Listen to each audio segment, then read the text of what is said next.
এবং যার কারণে ভ্যাটটা তোলা আমার খুব জরুরি বাজে গেছে। কিন্তু ওই ভ্যাটটা আমি রাস্তায় দিচ্ছি, সরকারি কাজে দিচ্ছি। আমি গতকাল নলডাঙ্গায় গেছি রাতে 11টা সাড়ে 11টায়, গাড়ি ধরে দিয়ে গেছি। কিন্তু এই যে মানে আব্দুল খালেক হচ্ছে আওয়ামী লীগের সাবেক সভাপতি।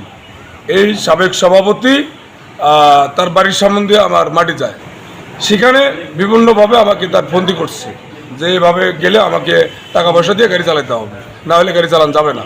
তো যাই হোক, আমার ফোন দিয়েছে, আসি দেখি যে আমার গাড়ির মাটি সবগুলো সে ঢালিয়ে নিচ্ছে। তা আমি বললাম যে বাবা কী হয়, ওভাবে কালকে অন্তত গাড়িগুলো চলুক, না তোমার গাড়ি রাস্তা দিয়ে চলবে না। তো যাই হোক, যদি আমার রাস্তার কাজ রাত্রে কিছু বললাম না। সকালবেলা আমার বাপ দোকানে গেছে, আমার বাপকে বিভিন্নভাবে হুমকি টুমকি দিচ্ছে। আমি গেছি, আওয়ামী লীগের লোকজনের ভাই এবং ওর যে ছোটো ভাই বড় ভাই সবাই আওয়ামী লীগের পথধারী নেতা, যুবলীগের ছাত্রলীগের পথধারী নেতা, সবাই যৌথভাবে এসে আমার উপর আক্রমণ চালিয়েছে। পরে আমি মেডিকেলে ভর্তি হয়েছি, আমি শারীরিকভাবে অসুস্থ। আমার সাথে আমার বিএনপির দুজন কর্মী, তারাও অসুস্থ, তারাও বেঁটে আছে।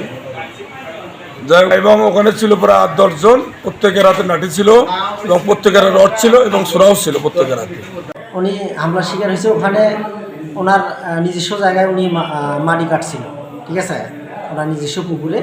তো ওখানে আওয়ামী লীগের কিছু নেতা ফেতা তারা নাকি ওনার গাড়ি বাধা দেয়, মানে ওনার